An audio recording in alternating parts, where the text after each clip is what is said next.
La mort de George Floyd à Minneapolis sous le genou de Derek Chauvin il y a près d'un an a déclenché des manifestations à travers les États-Unis avec des appels généralisés à mettre fin à la brutalité policière et au racisme systémique.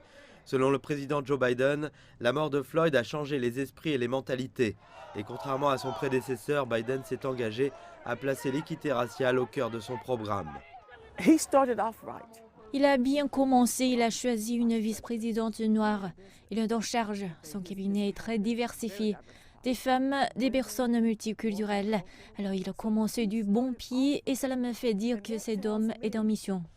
La mort de George Floyd ici a eu des ramifications mondiales, mais les événements de mai dernier ont également eu pour effet de mobiliser l'inscription des électeurs noirs. Cela a eu un impact majeur sur les élections présidentielles de novembre. Moins d'une semaine après le début de son travail, Biden a signé 4 actions exécutives visant à accroître l'équité raciale.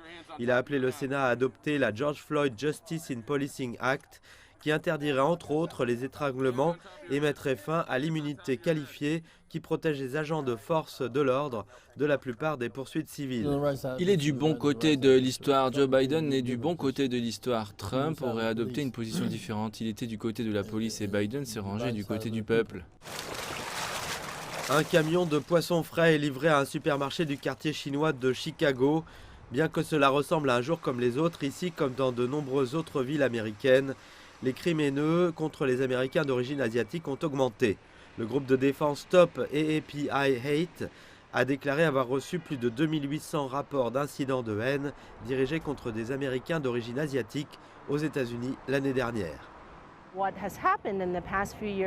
Je pense que ce qui s'est passé ces dernières années avec l'administration précédente, c'est qu'il y a eu beaucoup de rhétorique publique sur le virus venant de Chine, le qualifiant de virus de Wuhan, de virus Kung Fu, etc. Les premiers décrets exécutifs de Biden comprenaient la condamnation des préjugés anti-asiatiques et de la violence, et il a ajouté des mesures pour renforcer la réponse de l'administration à un tel racisme en mars. Biden a également applaudi à l'adoption d'un projet de loi sur les crimes haineux anti-asiatiques par le Sénat américain. Il devrait le signer une fois qu'il aura été adopté à la Chambre des représentants le mois prochain. Je pense que tout cela a été très bien accueilli. La législation est symbolique en ce qu'elle signifie que l'administration est favorable. Et je pense que c'est encourageant. Le démantèlement du racisme systémique est une tâche complexe. La réforme du système de justice pénale et la lutte contre la suppression des électeurs nécessiteront des mesures et une législation supplémentaire. C'est avant de s'attaquer aux disparités éducatives et économiques. Et le temps n'est peut-être pas du côté de Biden. L'une des erreurs massives de l'administration Obama a été celle-là. Vous ne pouvez pas compter sur quoi que ce soit au cours des 2 premières années. Les politologues savent depuis des décennies que c'est plus probable qu'improbable et très probable que le parti au pouvoir perde des sièges dans les 2 chambres du Congrès lors des élections de mi-mandat.